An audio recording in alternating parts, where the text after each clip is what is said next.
السلام عليكم ورحمة الله وأهلا بكم في فيديو جديد على قناتكم بلبل فوت. إن شاء الله الناس الكل تكونوا بخير. اليوم إن شاء الله باش نحكيو على آخر أخبار اللاعبين الدوليين.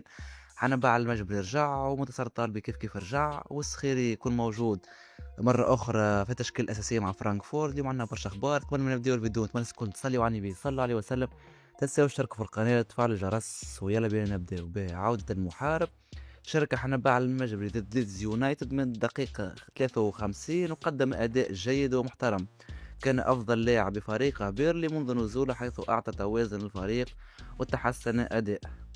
باهية برشا عودة المجبري بالأخص في التوقيت هذا، قبل بأربع جولات تقريبا من نهاية الدوري الإنجليزي. فريق بيرلي سيهبط، أما بالنسبة لي هو احنا حاجتنا تو بحنبع على انه يكون موجود وانه يقدم احسن مستوى ليه مع فريق بيرلي، حتى ولو باش يهبط الشامبيونشيب، في انتظار الوجهة الجاية لحنبع ان شاء الله يلقى فريق في البريمير ليج.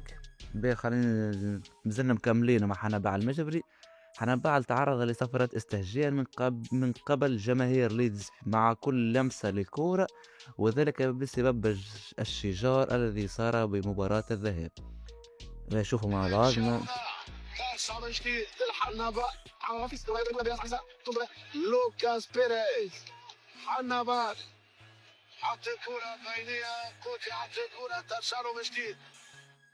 يعني صفارات استهجان، حتى ولو الصفارات استهجان مسلط عليه، قدر انه يقدم اداء باهي، وهذه اهم حاجة، انه ملاعب يلعب تحت الضغط من غير ما يتاثر. ان شاء الله حنباع اللي يكمل هكا لاخر الموسم في انتظار الميركاتو، باش نشوفوا مع بعضنا شنو هي الوجهة الجاية الحنباع. اليوم زاد منتصر الطالب كما قلنا رجع للتشكيل الأساسية، وباش يلعب مباراته اليوم ضد فريق باريس سان جيرمان. مباراة مهمة برشا بالنسبة للمنتصر، خاصة ضد فريق كما باريس سان جيرمان واللي يلعب بكامل تشكيلته تقريبا، خاصة كانوا مازال ما حسمش الدوري.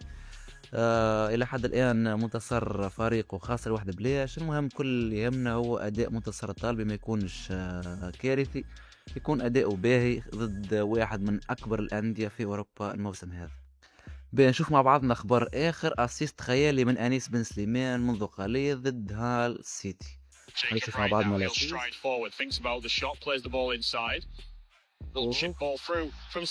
حتى هذا والله يا أنيس بن سليمان يقدم في أداء باهي في الشامبيونشيب، واللي يعتبر واحد من أحسن الدوريات، ماهوش دوري خايب تشامبيونشيب. أما المشكلة كونه أنيس بن سليمان الأداء اللي قدم فيه مع فريقه، ولو كان يقدم حتى ولو 70% من الأداء هيك ذاك مع المنتخب التونسي، باش يكون أداؤه باهي وباش نكونوا راضيين عليه. إنما حنا أنيس مشكلته كونه مع فريقه نوع ومع المنتخب نوع. إن شاء الله في التربص الجاي يبرز إمكانياته مع المنتخب التونسي، وقتها نتهنوا عليه لكأس العالم. باهي نمشيو لأخبار آخر. مدرب تونس صبري اللموشي يتلقى خبرا سارا من سويسرا.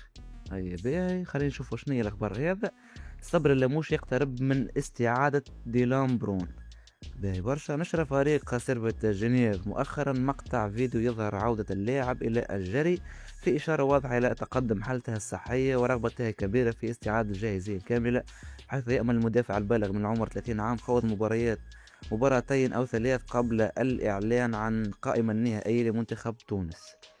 الحقيقة برون غاب على الملاعب برشا، تقريبا 3 شهور توا، من جانفي هو غايب من كاس افريقيا يعني.